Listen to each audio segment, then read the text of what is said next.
I bring before my mind's eye a scene which would imply that I am the one that I want to be, or that my friend or others are as I would like them to be. I try to confine it within the framework of the golden rule, that is, doing unto others what I would love them to do unto me, and not to go outside of that rule.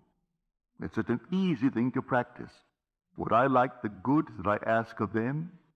Yes. Like it for myself, or I then ask it for them. Bring them before your mind's eye and dare to assume that what you are seeing in your mind's eye is true. Now, there is a definite technique to it, a simple technique.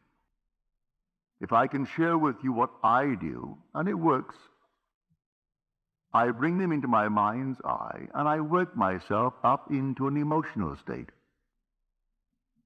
It's like a peculiar rhythm. I breathe in and breathe out and breathe in and breathe out, and suddenly I reach a certain point, and then one deep inhalation as though I'm setting it up in a time exposure before my own mind. I set it up, and all of a sudden I have a deep inhalation, and every pore of my being explodes. And then I do nothing beyond that. It's taking that scene and setting it up in a time exposure before the eternal event. And then I explode it, and then let life develop it, and life develops it. And then I get the call, or I get the wire, or I get a letter confirming that which I did. And I do nothing to make it so. I simply believe implicitly in Jesus Christ, but I have found him. I have found him as my own wonderful human imagination. I believe that all things are possible to him. He has ways and means that the mortal mind knows not of, so I do not care. If I do not see clearly how it could possibly be, it makes no difference to me. I simply bring into my mind's eye what I want to see it clearly, explode it, and then let it be. Now, it could be tomorrow. It could be a month. It could be even years. I am not concerned. I have done it, and that's all that matters as far as I'm concerned. Everything has its own appointed hour. See the vision? That was my vision. The vision has its own appointed hour. It ripens. It will flower. If it be long, wait. It is sure, and it will not be late. A little chicken, 21 days. A man, 9 months. A horse, 12 months. A little lamb, 5 months. And there's a time interval between that impregnation and the actual embodiment of that state. And I do not know the time intervals. I only know that all I do it. And if that time interval is a day, well, it's a day. If it's going to be a month, let it be a month. I do not know the time intervals between my vision of you be the one that you want to be and you becoming that which I have assumed that you are. I do not know the time interval. But there are time intervals between the impregnation and the birth of that impregnation.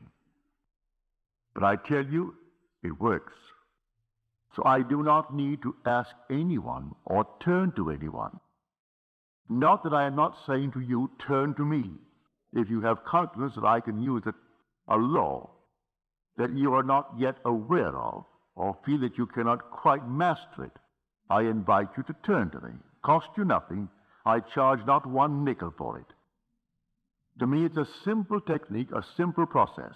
And I look upon it just as this. If this hand is itching now, and the back of the hand is itching, this hand is easier for me to use to scratch it and relieve the itch than to take this and try to reach it with my fingers. I can get back and reach it, but I can get it with this. It's the same body. So I call upon myself. If you cannot yourself, I would say, alleviate the itch may be for money. The itch may be for recognition. The itch may be for something. Well, then ask the one in whom you have confidence. If you have confidence in the speaker, all right, ask me. I tell you, I don't charge. I do not charge one penny, neither do I accept any money. I don't. You simply, if you feel like it, you ask me.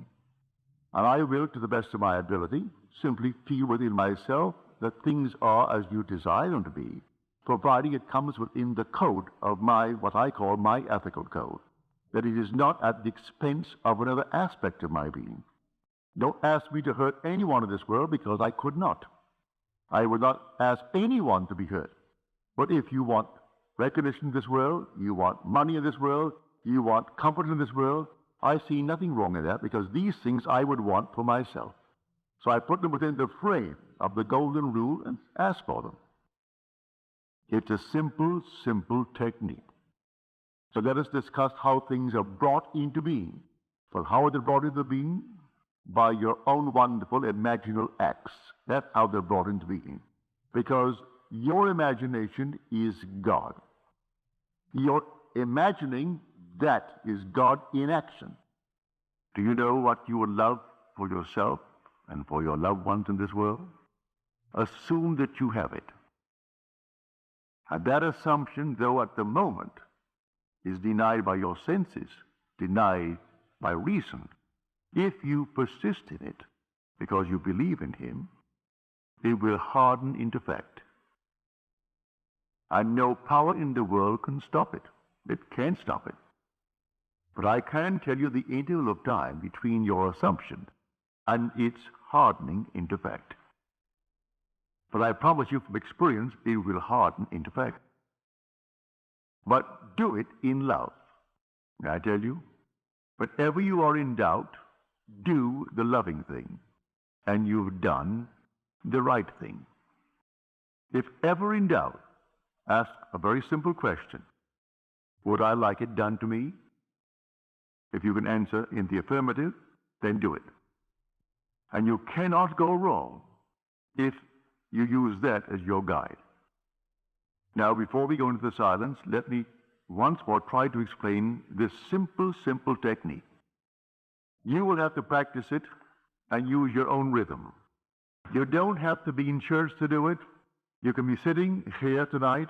You can be at home listening to nice music. You can be simply relaxing with a drink. It doesn't matter what you're doing and where you are, but want to do it. Get into a lovely, quiet, relaxed frame. No so-called holy attitude. Forget that.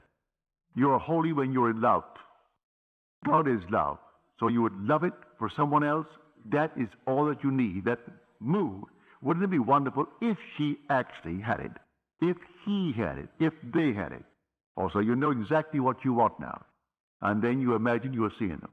You can see them in your mind's eye and see them vividly.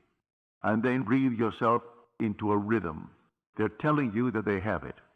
And you're getting yourself worked up emotionally because they're telling you that they have exactly what you know they would want in this world. And then you reach a certain point and you explode. Something actually goes out of you. It's power.